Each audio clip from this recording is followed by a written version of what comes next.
Our speaker today is Damon Jackson. Damon has had the pleasure of working as a full-time member of law enforcement for over 15 years, with an additional 5 years teaching both men and women how to become a licensed peace officer in Texas. He currently has 20 years experience in classroom and hands-on instruction. He has been licensed as a personal protection officer, bodyguard, and was state certified to train both men and women on how to become a licensed bodyguard as well. Damon has served on 2 separate SWAT teams and was formally trained by respected and well-known members of the military special forces. He was also a certified concealed handgun instructor for 7 years and has provided instruction for over 3,000 men and women on how to obtain their CHL. His last official rank as a peace officer was as a sergeant in Jasper, Texas. Well, hello, and welcome. I am so excited for this opportunity to share this information with you, and not because of the content itself, but for what you will be able to do with this information after you receive it. I often like to say that learning something new is great, but being able to apply it is even better. It's kind of like having your cake and eating it too, right? And who doesn't love cake? So first of all, a few things that I want to talk about with you is this interesting but also important topic of human trafficking and how it relates to you in the healthcare professional industry. And that's very important to us. What do we do? How do we recognize it? What steps can we follow if we come across those innocent victims in that situation? So we're going to talk about that. And hopefully there'll be some things you can take with you that you will be able to apply.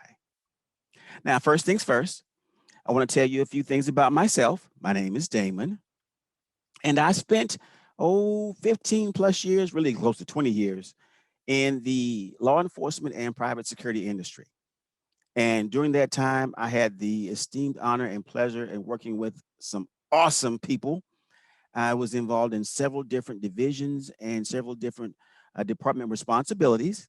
I was a patrolman, I was a traffic officer, I worked as a detective in our special investigations unit. I even worked in our crimes against persons divisions. We called it capers. Kind of funny, capers.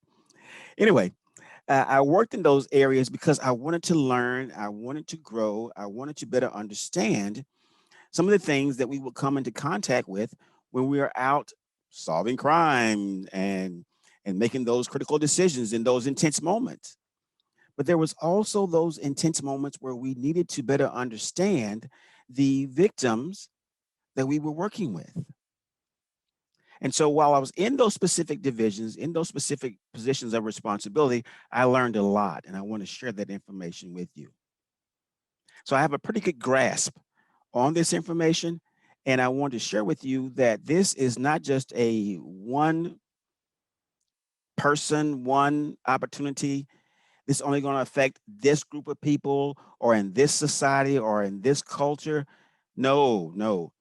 We are all affected by this in one form or another. So let's get started. This course is for healthcare personnel and will be an introduction into this complex crime of human trafficking.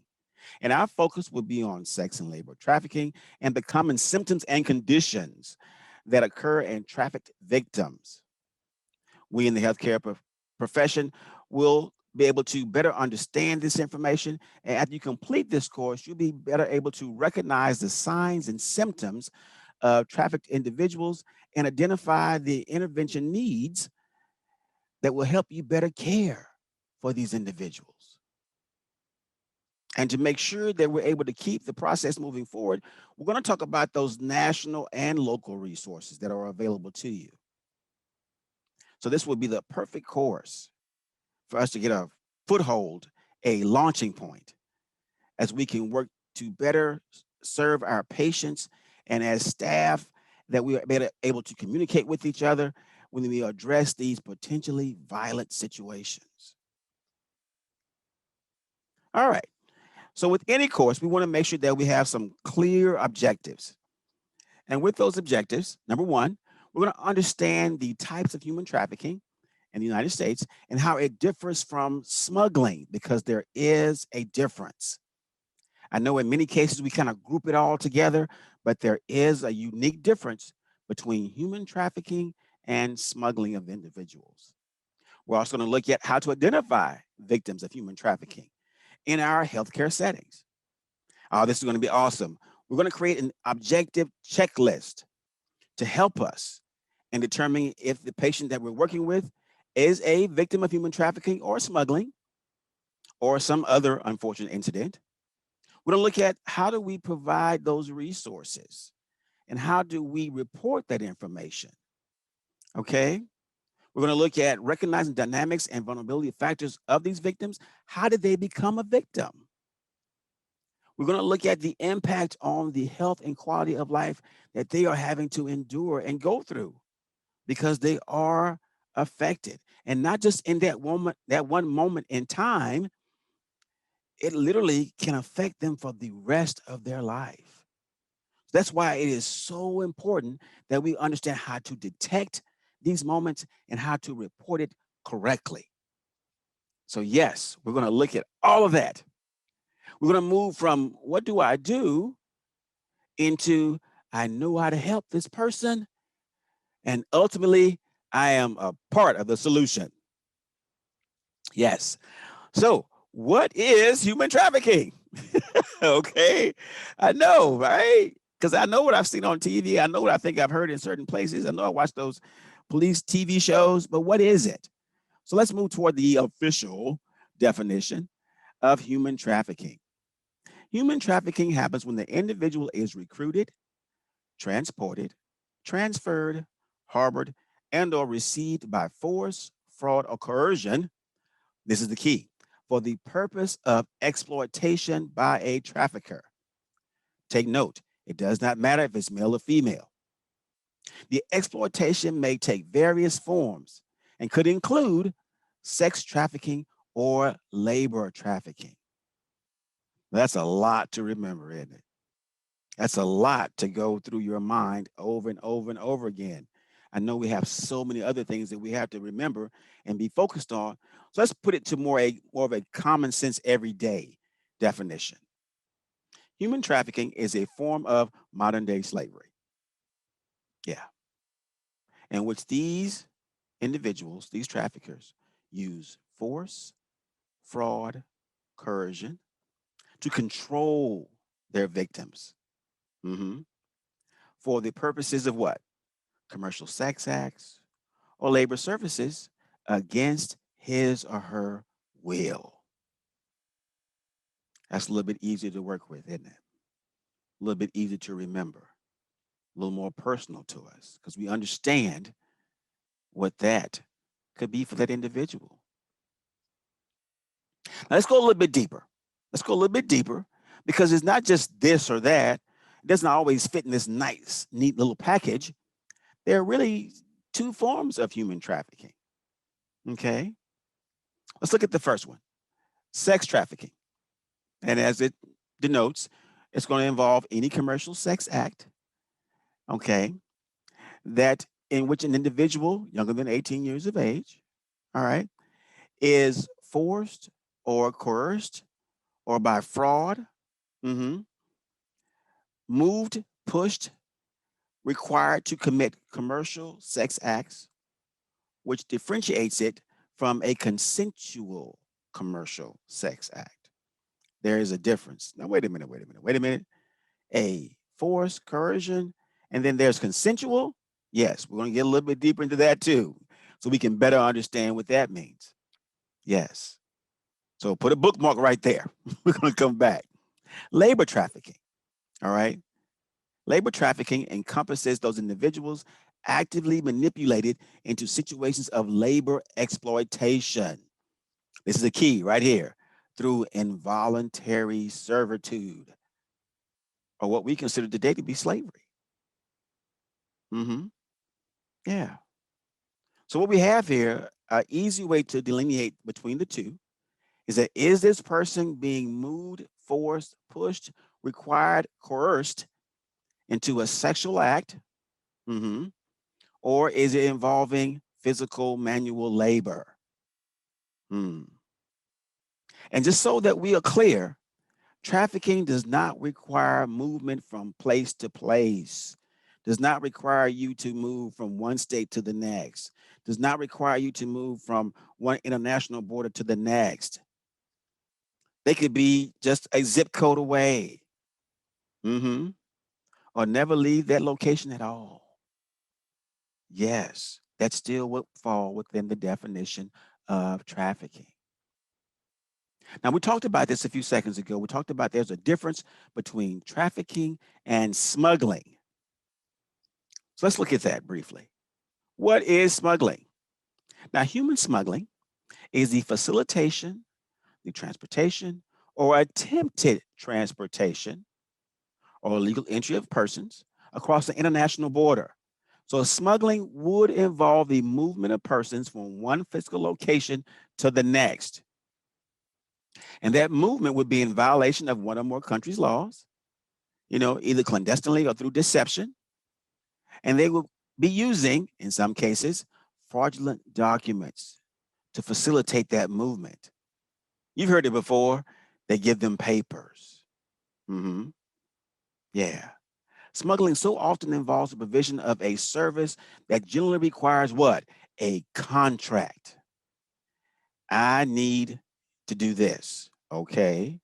So you agree to this for a certain fee or to provide services if you don't have enough money to get you from one point to the next, from one location to the next.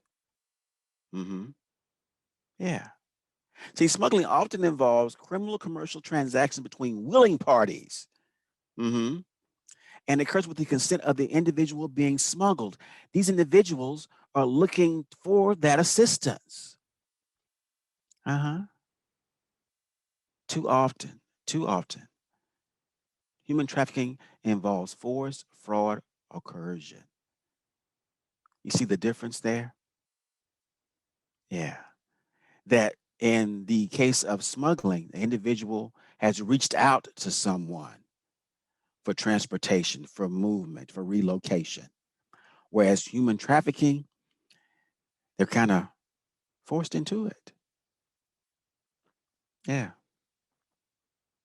And in either case, it is not a pleasant situation for the person involved.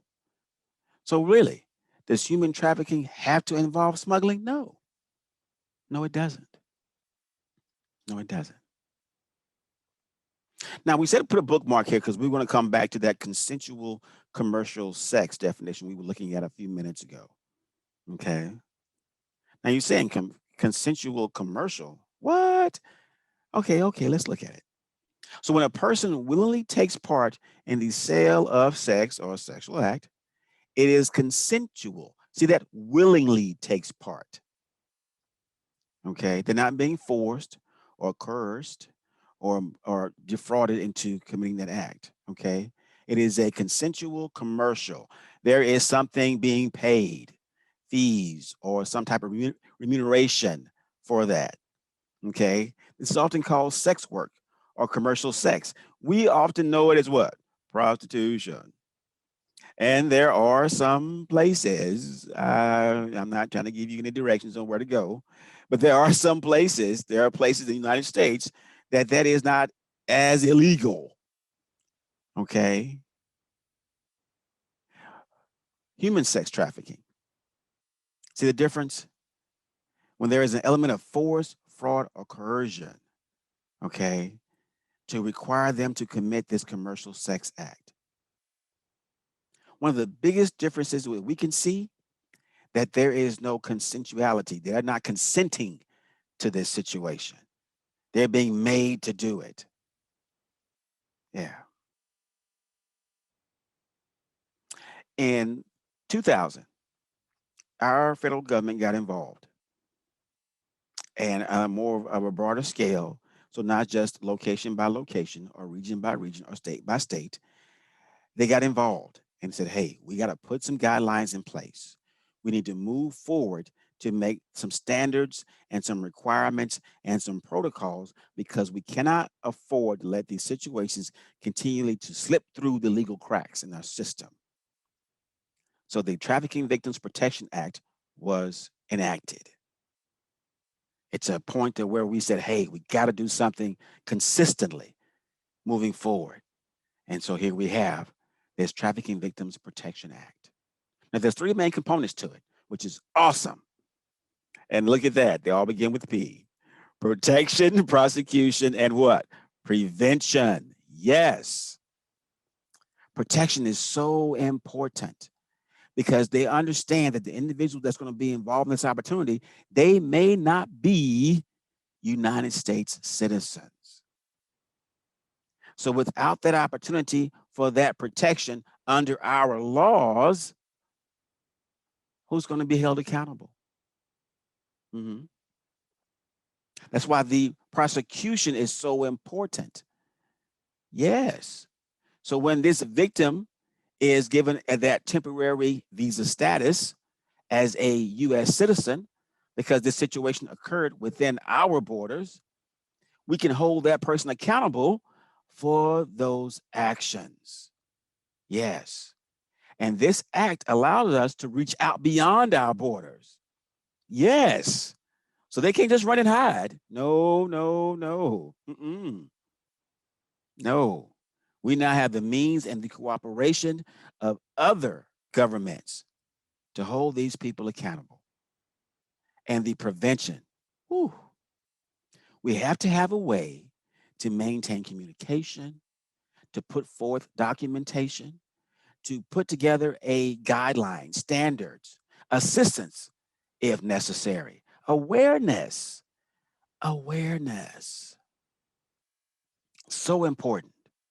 And we have to have, because we know how our government works, funding in place for those actions to happen. So what this act did, it created responsibilities. It created positions of accountability. Because before we didn't have it. We have these things in place now to do what needs to be done. That's awesome. Now, moving back to, as we talked about a few minutes ago, that we want to make sure that we kind of understand, because it's more than just this or that, or human trafficking or sex trafficking, okay? Because these definitions are so important, involved in the prosecution of these offenses. And if you ever been involved with any type of legal system or giving any information to a police officer or checking information in a deposition, you know, even our medical reports can be subpoenaed to court.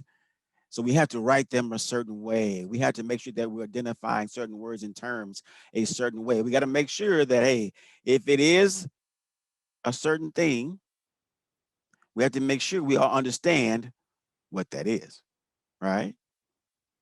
I can't just say, oh, come bring me a book.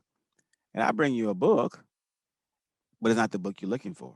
But you said, bring me a book. Okay, I need that book. But when we look at trafficking, we want to make sure that we understand we have the right terms and words in place.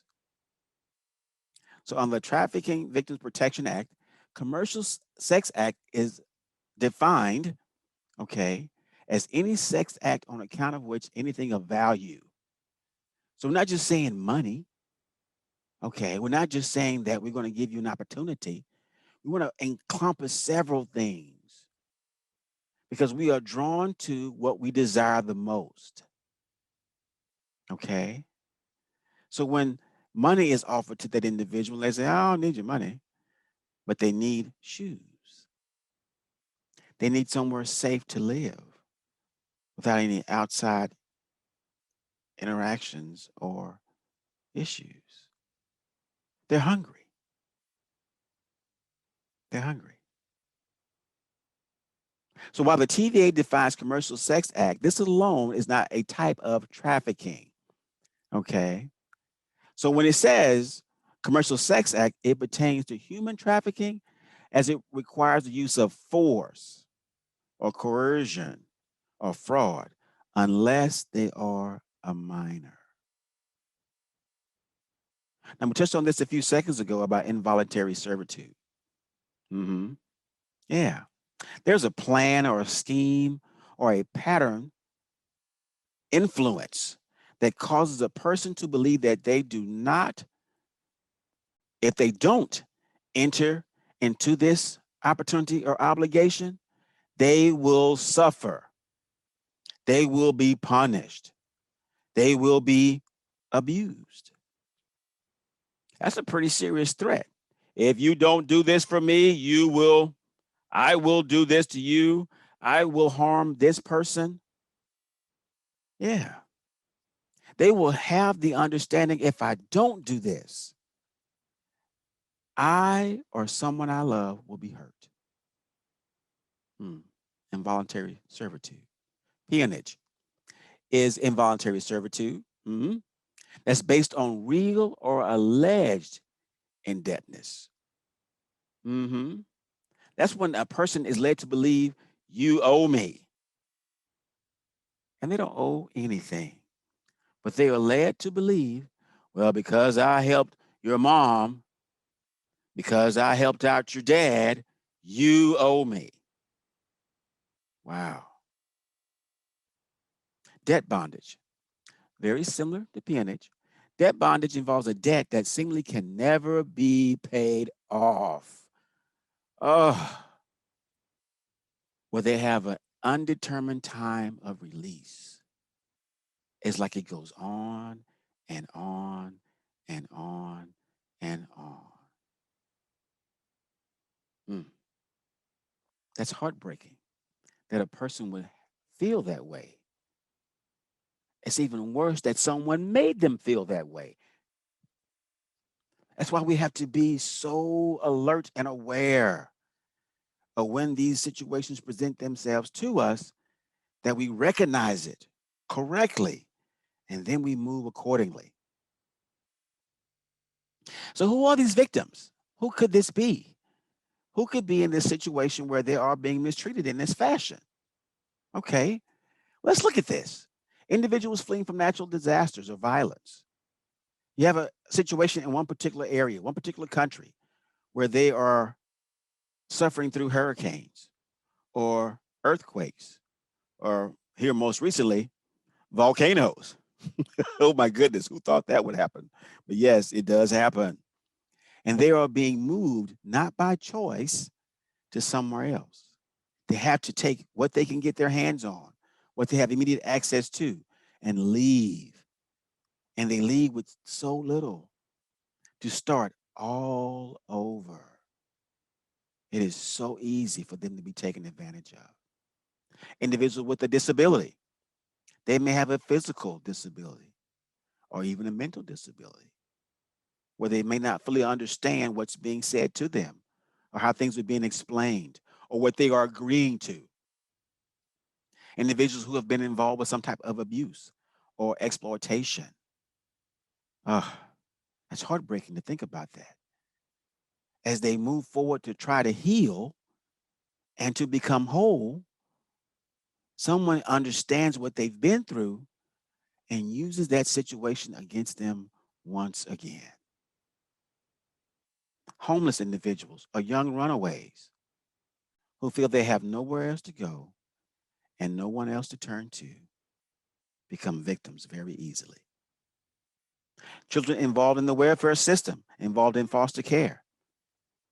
Just because we don't hear about it as often, as much anymore, does not mean it doesn't happen, because it does. Here you have a child placed into a home. They are told they must be obedient and respectful to the adults in that home. And the adult, who may not be the best person or most appropriate person. Foreign nationals who are now in this country due to some type of status change, or they're going to school or have a work visa, and their financial support is no longer able to support them. Wow. There could be some hard decisions being made from the few choices that they have in front of them. Now, can we see how easy it can be for them to become victims? Yeah. What do these traffickers look like? Yeah. Who are these people? Where do they come from? There's not just a group of people in a certain neighborhood. Hey, we're all traffickers. No, doesn't happen that way. But they are around us. Some of them may be easy to spot. I don't think I know any of them. I don't think I've seen any, but they are around us. It's not an imaginary person or a figment of our imagination or some mythical person. No, no, no. They are around, but they're not as easily seen as we think. Not like we would see in some TV show. No, they could be the owners of certain businesses. They could be involved in certain organizations and certain entities. Yes, they could be well known in their communities. Hmm, very well. Could be that. So we can't just give them us a, oh, that guy's a, or I think that group of people is a, wouldn't be that easy to see. Wouldn't be that easy to recognize or to identify those individuals, but they are around us. This information would not be given to us. It would not be so important for us to share it if it was not happening. So we want to take that moment to ask those additional questions. We're going to get to those questions in a few minutes. We're going to get there. I don't want to get too far ahead of myself. So how does this affect us? I mentioned that early on that we are affected by this. Yes. Yes. It does say 150 billion. That is a B. Yes. 99 billion of it comes from commercial sexual exploitation. Now, yeah, this is big business. This is big business. People have patterned their financial structures around this. They have patterned their lives and success around this illegal action. Yes, there are between 20 million and 40 million people in modern day slavery today. That's as of 2017. And you know, just because of the recent situations we've been going through with the pandemic and things of that nature, it is there. It is there. But this is nothing new. No. If we took a moment and we go back and think about it, a few minutes, we have seen people being trafficked even in biblical times. Mm-hmm. Yes. Let's take a moment. Let's just take a few moments. Let's think about that. In biblical times, yes. Yes, it was. Okay. So think back to, and if you have a moment, no, this is extra, but in First Kings chapter 11, in regard to Solomon, he had what? Several wives and concubines. How did he get all these women? Okay. They were brought to him. They were offered as tribute, not for compensation, but as tribute. Hmm. Yeah. I'm not saying that that's correct or that is right or appropriate, but this is something that has been, it's not new. Okay. It is not new to us. Interesting fact that a little over half of the victims are women and they are over the age of 18. And most often in foreign countries, more than half of the victims are men. Hmm. Yeah. So we have to realize that what we saw way back in those biblical times is not what we have right now. And that we may have been under the impression, oh, this only happens to women. No, no, it doesn't. It's not only women, not just children. These are adults or considered to be adults. Hmm. Did you know that in 2020, these stats are made available, you can find them online, that over 800 cases, this is Texas, okay? This is Texas. over 800 cases out of 1,000 that were reported and identified, over 800 involve sex trafficking. 56 of those cases involve sex and labor trafficking. Yeah, this is Texas. So it is around us. It does happen in our areas. Mhm. We just don't see it. Hmm. As of 2019, over 22,000 trafficking victims and survivors. Over 11,000 had been involved in situations of human trafficking. Over 4,000 traffickers were identified. Identified. Those are the ones that we found out about and were able to hold accountable. Uh-huh. Almost 2,000 businesses were identified as suspicious or kind of businesses. Mm-hmm. Yeah. So it's out there. It is happening around us. That is why we have to be alert and aware of what's taking place when they come to our healthcare facilities. So, how does it drill down? How does it really affect me? Because I mean, well, it's not me and my family. Well, no, I don't know anybody at my church. Okay, we're paying for it. Yeah, we're paying for it through state and federal taxes. How do they fund these programs? We're paying for it. We're paying for it in our taxes. We're paying for it in our health care premiums. We're paying for it in our schools. Mm-hmm. Yeah. More and more people are being affected by this psychologically. And those individuals are unfortunately not able to receive mental health care. And they're around us. Yeah. And it affects them so deeply because what? It is depriving them of their basic rights as human beings. And this is just not one situation we have in one community. There's a ripple effect that affects us all throughout all of our community systems, in our schools, in our churches, in the places where we go and have good fellowship with friends and families. Yeah, it is around us. So, what do we do? How do I understand? How would I know? I know it's around us. I know these things are happening.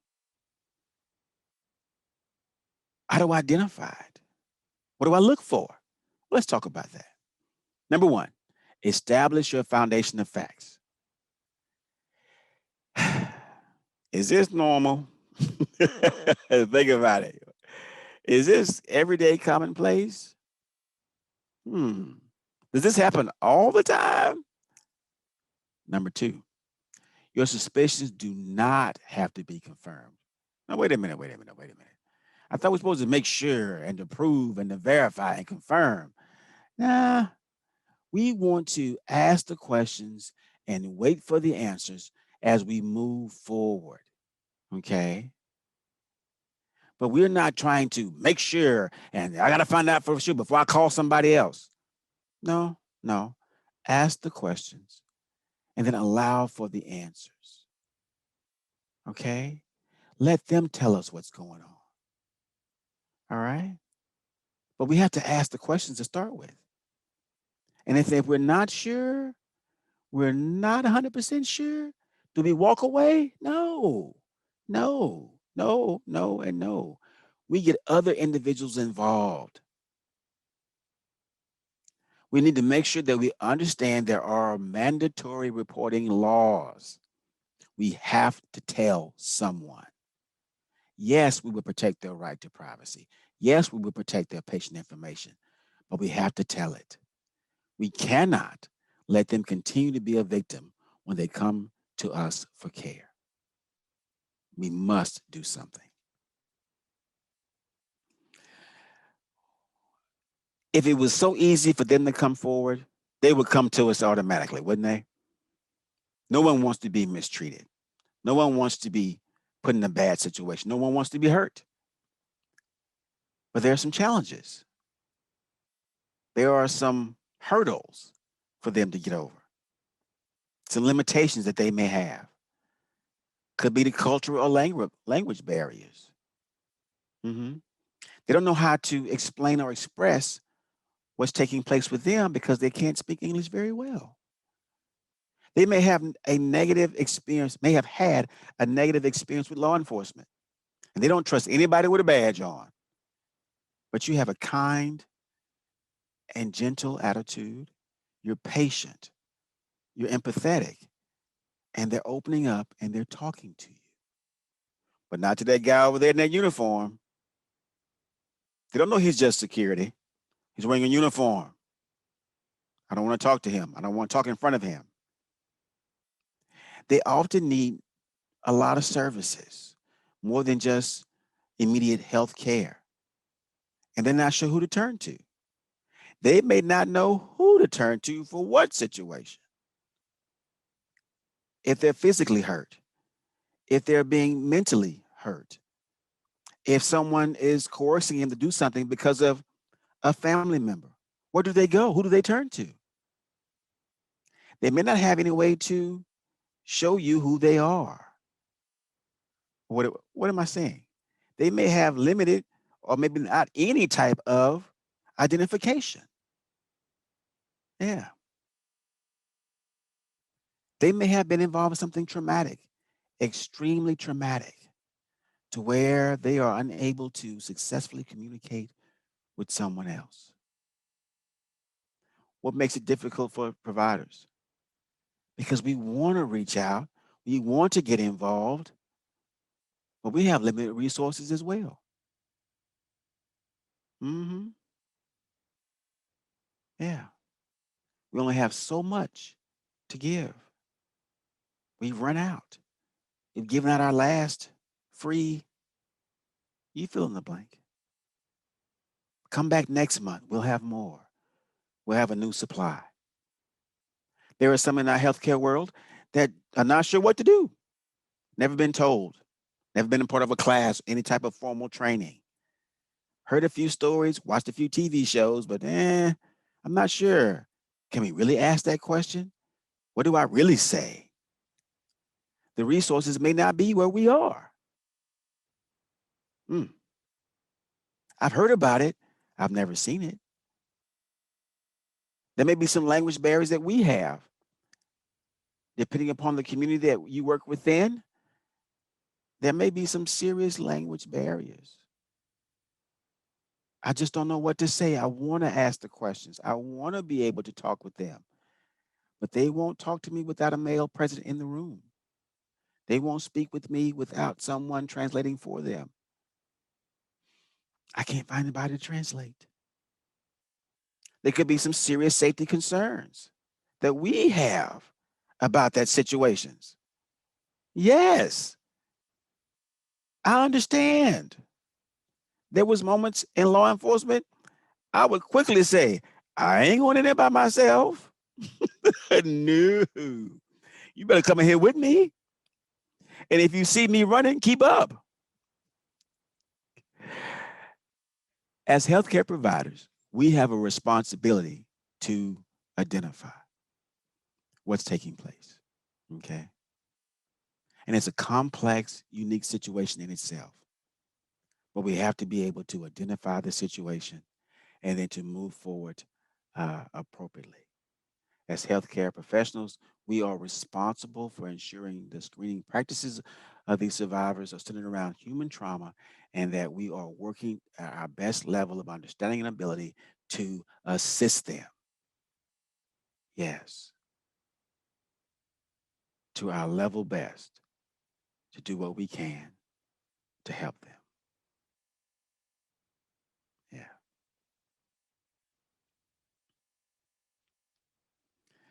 So, how do we gain that trust? What do I say?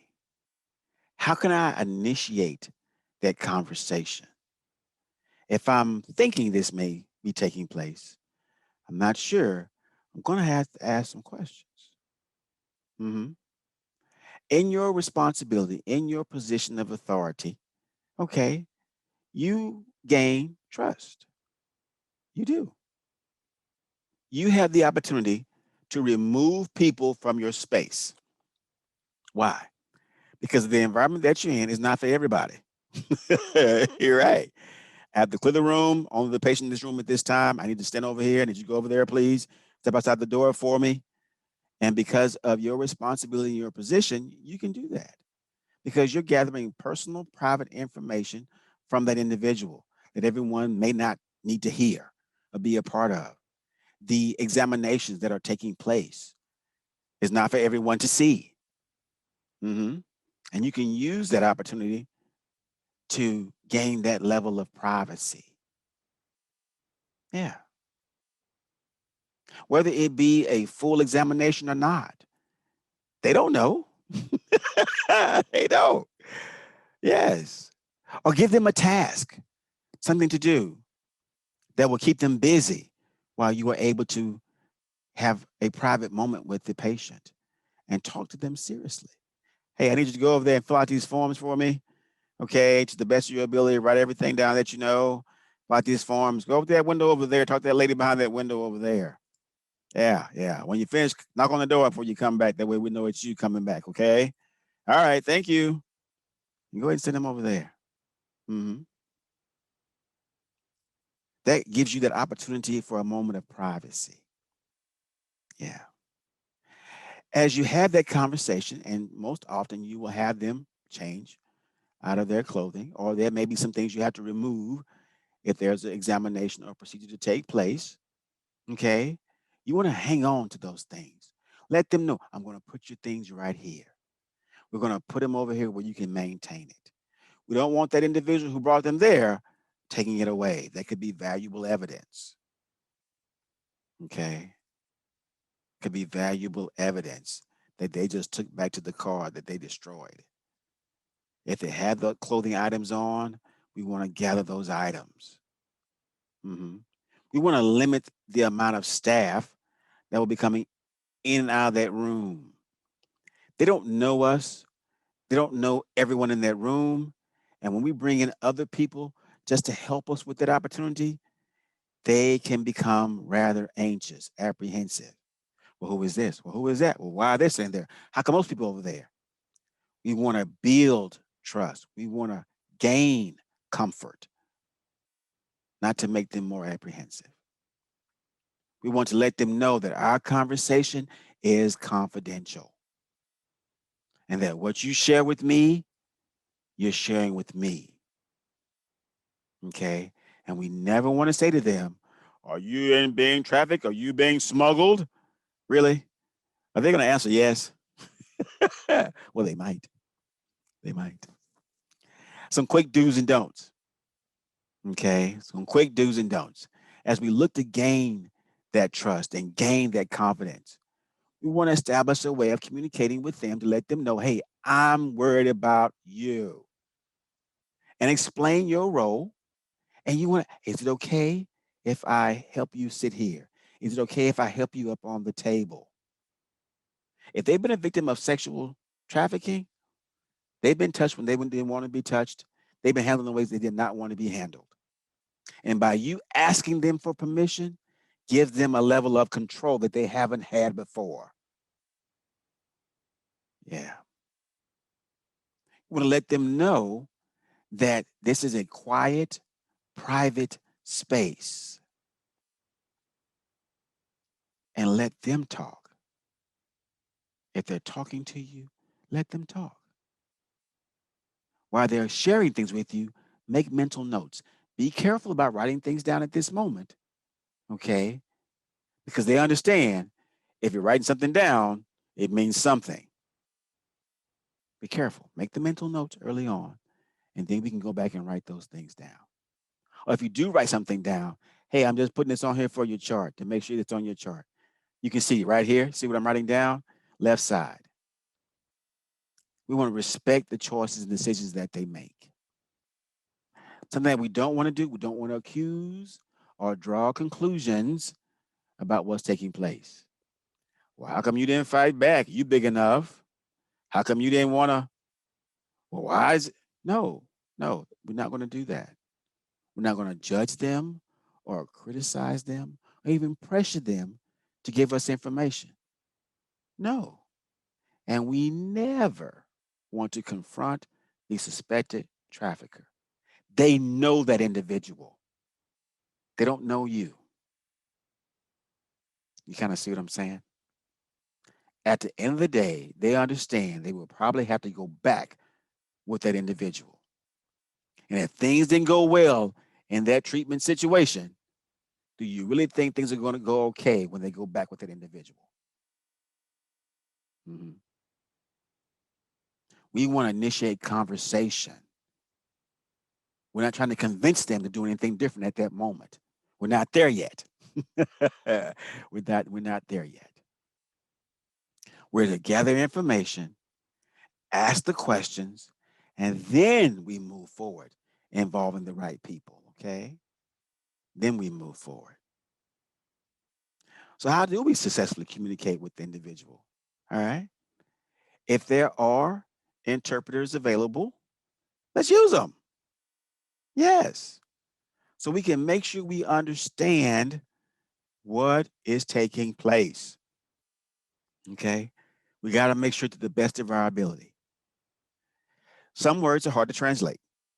Now, we all may know a few words here and there. We might know the word for a door, or a table, or a pencil, or pen. We may know a few words of anatomy, a few words here and there.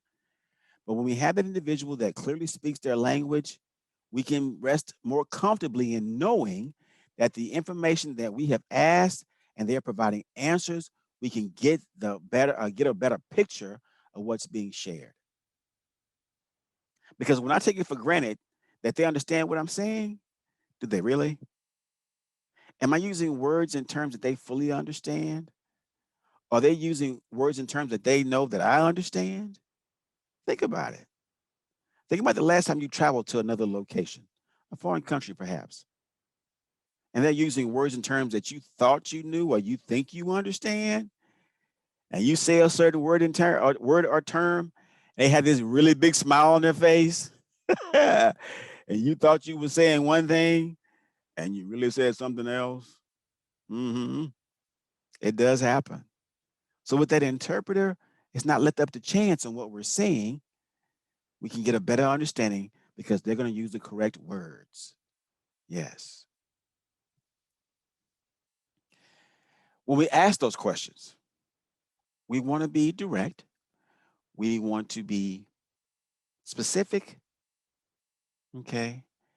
And we want to make sure that we understand that when we ask that question, we're looking for a specific answer. Okay. Not just random, well, how do you feel today? Oh, that's a great question. Gives you understanding about their physical temperament, their emotional stability at that moment. But we need to be specific. Look at the labor trafficking questions. What type of work do you do? Mm-hmm. That's very specific. What type of labor are you involved with? Even for sexual trafficking, what type of work are you involved with? Hmm. Can you come and go as you please? Are you allowed to move around without a chaperone? Where do you eat and sleep? Are you required to use drugs or alcohol? Do you even use drugs or alcohol? How many sexual partners, if this is sexual trafficking that we're concerned about, how many sexual partners do you think you've had? Mhm. Very important. Do you have control over your money and your information? Do you have your ID? Mhm. Now, we're not trying to step outside of HIPAA, okay? We're not getting all into their medical history. No, sir, no, ma'am. But we're asking these questions because we need specific answers as we move forward. The information that we gather, it can be used in a criminal prosecution. Mm-hmm. Yes, it can be because they voluntarily told you some information. You asked the question, they gave you the answer. Mm-hmm. So we need to understand that. We need to be prepared for that. First and foremost, we want to make sure that we're safe. Okay. That you are safe and that you are providing a safe space, a safe environment for the victim as well. Okay. So we want to address those needs, those healthcare needs that they have. We want to make sure that we are safe. And there should be some protocols in place at your facility to make sure that you and the patients that you serve are safe. Mhm. So we want to make sure that those procedures are not familiar to us or they're not easily accessible to us. We want to know what those things are. Okay. Where is the help button, the help pull cord, the light that I switch that I flip on that says, hey, I need somebody to come in here. Okay. If there's a key word that we use to let someone know I'm in trouble, what is that key word? I often joke about it. Use a word that is so random, no one ever understands what you're saying when you say it, but those that are around you know when you say it, they know there's a problem. I love the word pineapple. Pineapple. I love it. So if your coworker hears you holler pineapple, they know to come bring help. Pineapple. You'll never say pineapple the same anymore. I love it. So let's put it all together, shall we? Let's put it all together and let's see how this all fits, okay? Some quick scenarios. You have a male child that's brought into you with a broken arm. He is visibly upset. Now, he's brought in by a female parent, okay? So we have a 12-year-old boy that's brought in by a female parent, or she says she is the parent, okay? And the child is upset. Now, the mom is telling you that he was outside and playing and that he fell off the jungle gym at home, all right? There are no other signs of trauma or to any other parts of his body, upper or lower torso, and the child does not want to be touched, nor does he want to talk to you. hmm Now, both the child and the parent speak English fluently, so they can talk to you successfully. You can ask them specific questions, even though they don't appear to be born here in the United States.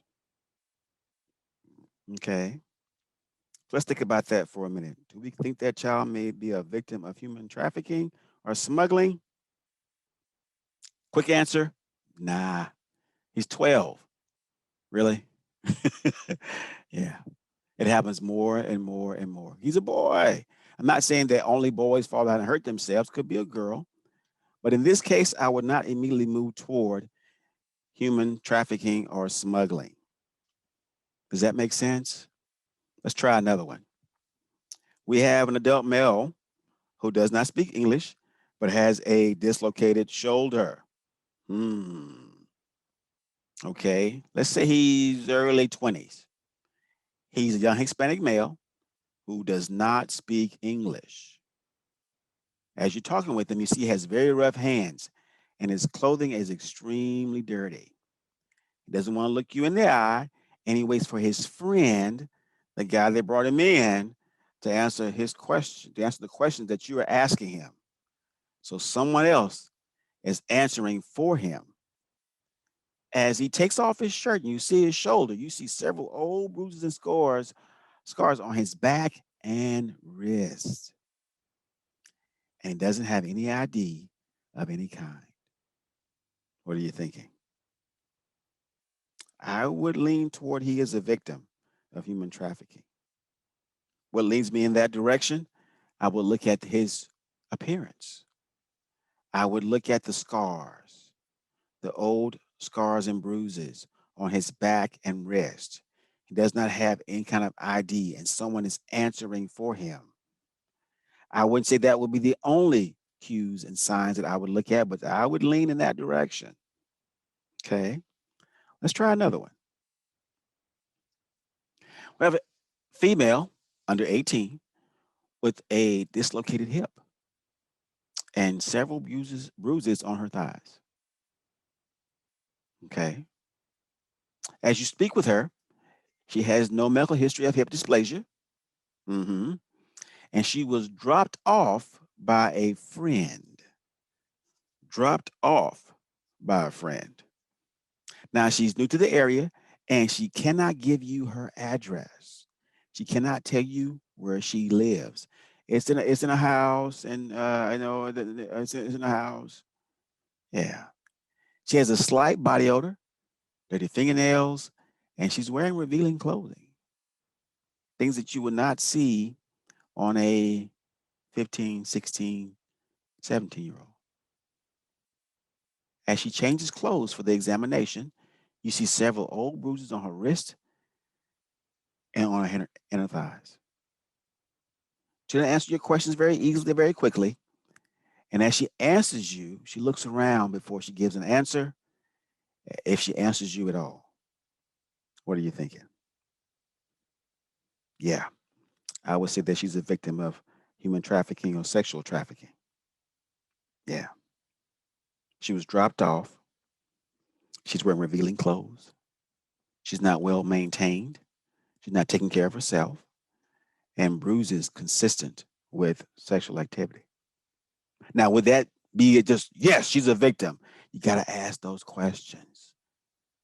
You got to ask those additional questions to get a better understanding. But I would seek out some additional support because, yeah, I would think she would be. Let's do one more. Let's do one more. Adult male with severe pain in the stomach area, no bruises or external signs of injury. Looks like, no. But he does not speak English very well, and he's not speaking Spanish. Okay. His hands are very rough, and he has several scars on his hands and arms, slightly underweight for his age. All right. He's early 20s, late 20s, say late 20s. Clothing is very dirty, possibly from construction work, where the construction steel toe shoes. He has no insurance, health insurance, no ID, no information regarding a permanent residence, and the initial diagnosis is a hernia. What are you thinking? I would lean toward maybe human trafficking. Really? Yeah. Yeah, I would. Look at all the totality of what we're working with. Labor, extreme, intense labor. He has a hernia. He's not able to work. You got to fix this. Fix this guy so he can come back to work. He owes me money. Now, we didn't hear any of that yet. Okay, we're adding to it. But think about that. What are we seeing? We have to ask those additional questions. Are we getting a better picture now? Is it making a little more sense to us? We got to step forward. We can't just take it, oh, this is what it is, and kind of move forward there. Because remember, how many people are affected by this? This is $1 billion business. These individuals are not just walking around healthy and perfect. They're not. They're all around us. We got to do our part in identifying these individuals who are victims and then providing the appropriate assistance when we can. Okay. Let's move forward, kind of recap what we have. Let's put together a checklist, shall we? For the behavior physical state, we can ask these questions of ourselves to see if we need to move forward. Yeah. Does the victim seem to be fearful or anxious or depressed? Overly submissive or tense? Maybe nervous or paranoid? Do they defer that you speak to someone else for them? They look to someone else to answer the questions? Do you see signs of physical and or sexual abuse, physical restraints, confinement, cigarette burns from torture? Have they been deprived of food, water, sleep, other life necessities? Do they have few or no personal possessions at all? If you can check off most of this list, you need to ask, yeah, okay, seriously. What about their social behaviors? Super important. Can they freely contact friends and family? Who doesn't have a cell phone now? Real talk. My 11-year-old, my 10-year-old has a cell phone. Yeah. Are they allowed to socialize or attend religious services? Can they freely move around without a chaperone throughout the facility to the bathroom? Someone's walking them everywhere. Do they jump when a loud noise takes place? Do they pull away from you when you reach out toward them? Yeah. So, how can I put this together for a checklist for myself? Yeah, real easy. Very simple questions I would ask myself. Are they fearful, anxious, depressed, submissive, tense, nervous, or paranoid? Can I speak to them directly, or must I talk to someone else on their behalf? Do I see any signs of physical abuse? Do they appear to be deprived of anything of their necessities? Are they very hesitant, or are they so casual and calm in removing their clothing? Hmm. Yeah. Didn't blink, didn't pause. I need you to remove that and stand right there for me. Didn't slow down at all because they've done it before. And there's consequences when they don't do it easily. All right. So how does it affect the victim overall's health and well-being? How's it, how are they different forever beyond this point? They can have some acute injuries. They really can. Broken bones or severe sprains, uh, internal injuries due to repeated trauma, loss of bodily functions. This hand doesn't work right anymore. They can't see out of that eye correctly anymore. They lost some hearing. Could be some chronic problems that they're struggling with. Constantly ill, losing weight, malnourished. They develop some eating disorders. They have developed some neurological symptoms of a twitch due to abuse. Yeah, it could be a lot going on that they will never be the same. Their mental health is even affected. Severe anxiety, post traumatic stress. Many have become manic depressives. And what goes next? Suicidal thoughts and tendencies. For them, that is their only way of escape, their only moment of relief. Mm. Those who are victims of sexual trafficking, they will never have normal sexual relationships with other individuals ever again. I've read so many stories that they will not be the same. They will try, but those moments are permanently imprinted upon them. Maybe not physically, but mentally. Many, because of the situation that they've been forced into, they will not be able to have natural childbirth due to having repeated terminated pregnancies. Their reproductive organs have been severely damaged or even in some cases destroyed. Yeah.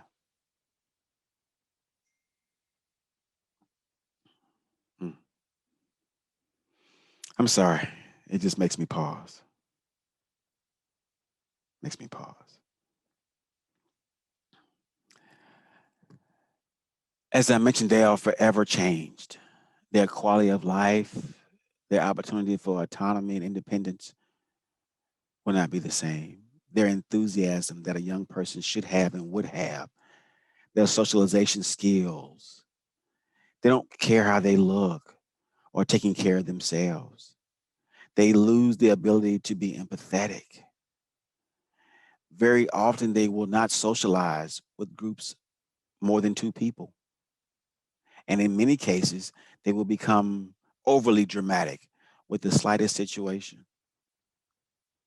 Too often, too often, they will no longer be able to have normal sexual relationships, consensual relationships with other individuals. In many cases, when they are extremely young, they will always need supervision because they've been told what to do so often for so many years. They have to have that moving forward. Yeah. So, how can we help? What can we do? There are some things we can do. We have an obligation, as we mentioned earlier, and that if we stay with the patient-centered care approach, there are some things that we can do that we can't fix everything, but we can help them move away from what they were to where they can be where they need. And our responsibility is not just the physical, but we can also help them with the emotional well-being. Okay. So if they consent, if they are willing and open to specific services that are available, we need to offer it to them. But they won't know to consent or even consider it if we don't put it out there. We need to give them this information. We need to talk to them. If they're listening to us, then let's explain it. And let's explain what we know. Okay? That requires some reading on your part, some investigation and study on your part.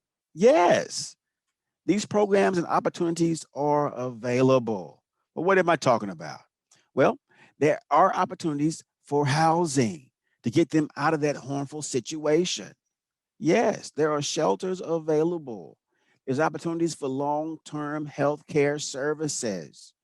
Not just, we're going to work with the immediate need. Yes, yes, we will. But there will be needs beyond that day, beyond that week, beyond that month. There may be a need for constant care or repetitive counseling sessions, and those opportunities are available. There may be a need for emotional support and counseling, and we know our legal system, is not quick or simple. Okay? Each county in the state of Texas has a specific division set aside, fully funded to support victims. If you didn't know that, I'll tell you that now. Each county in the state of Texas has a victims assistance unit. Yes, and they are fully funded. There is money available for the successful prosecution of those cases. But we got to help them get to that information because they don't know it on their own. And there are interpretation services available. If your organization doesn't have it, call the police department. They have it. You know that, did you? But they do. Yes, they do. Yes. We have a responsibility. We have a responsibility, and that our responsibility is to engage the appropriate individuals. Once we engage the appropriate individuals, they will take it from there because they have a responsibility. Yes. If you engage your local law enforcement, they are required to follow up. Required to. They don't get a choice. Okay. There are resources in place. There is funding set aside and available. Yes, they will pursue it. Yes, but we have to get them involved. They're going to identify the victims. They're going to investigate the situation and look to prosecute, hold accountable those individuals who have caused this situation. Yes. Even on the national level, the FBI has a unit set aside for this as well. Yes. So we do have legal resources in place, but we have to get them involved. We have to hold those people accountable. So this is easy. If your organization, your facility, your location does not have a protocol in place, you be that champion. You be that person to bring this information forward to share with those individuals And it's simple. It is simple. You have an idea. I love it. Idea. IDEA. How does this work? Identify the type of injury or issue. Determine if additional assistance is needed or appropriate. Engage the appropriate resources, whether it be social, emotional, legal, and then alert the appropriate legal authorities for reporting. This is your idea. Run with it. Run with it because it does work. All right. Now, we talked about those resources that are available. All right. And it's a network of resources. It's a network, it's a group, it is a community, if you will. Yes, that can help the victim. It's not just one part in one section at one time in one moment. It is a continuing, ongoing process that has to work together. And they do work together to provide counseling, those legal services for health and well being, for their physical and mental stability. It's there. That trusted network of resources is there, and we can get them involved. In many cases, it can start with the social worker at your facility or the chaplain where you are. They know who those resources are, they know who to call, they will help. That's why they love what they do, because they want to help. Yes. And even on the national level, there is a national hotline. So you can feel free with making that phone call anonymously and sharing this information. Use your phone, text them, right? You can go to the email address, send an email. Yes, there is no excuse not to help. No excuse not to help. Remember, we have a responsibility to do this. Well, who am I sending emails to? Who am I reaching out to? It's online, it's available. If we're not sure where to go, type into your Google search bar or whatever search you like to use, whether it be whatever, Texas Human Trafficking Resource Center. Okay, I'm not sure what to do. Health and Human Services. They will guide you. They will help you. They will give you more information. If you ask the question, they come with answers. There are family violence programs available. Even if it's not a member of their household, there are resources up under this umbrella that can help them. It's there. It is there. We don't have to create anything. We don't have to make up anything. We don't have to go and try to build anything. No, no, it is already there.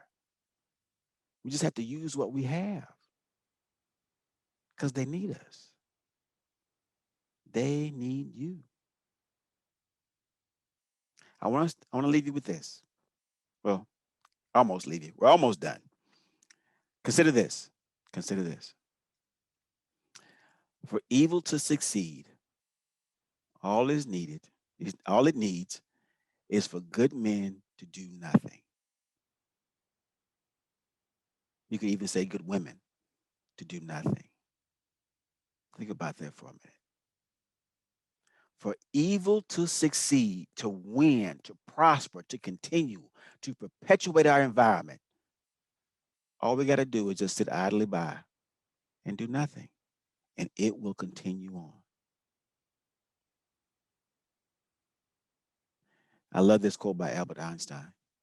It said, "The world will not be destroyed by those who do evil, but by those who watch them without doing anything." Let that be our call to action, that we will do something, that we will do something.